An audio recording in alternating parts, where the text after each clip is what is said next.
Meiborg from World Trend Financial joins us now, and today we're talking about the new school year. Tory, thanks for being here today. Thank you. And what should parents know about 529 accounts? Right, so it's sending everyone back to college. I've done it myself.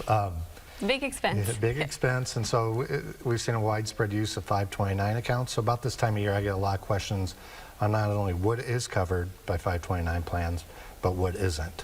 So what is covered is what are considered qualified expenses. Qualified expenses include tuition, fees, books, any supplies that are mandatory, and then room or board with some conditions. Yeah, and it depends where you live as far as room and board. Right, so if you live on campus and the student has a meal plan, that's covered under a 529. That is a qualified expense.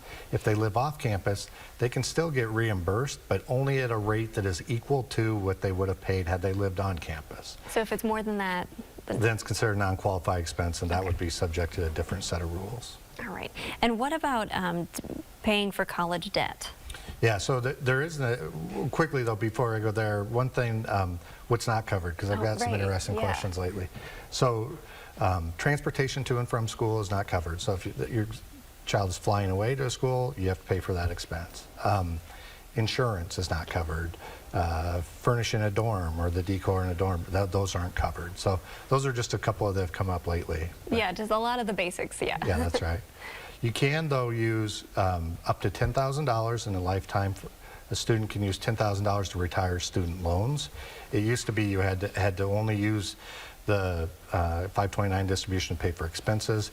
The Secure Act allows for $10,000 to be directed towards student loans from a 529 account. And if you're more on the early side of parenthood, what should you know about setting up an account? Yeah, well, so also, you know, setting up accounts is super easy, especially in Iowa. We have a great program. It's College Savings Iowa. It works very well.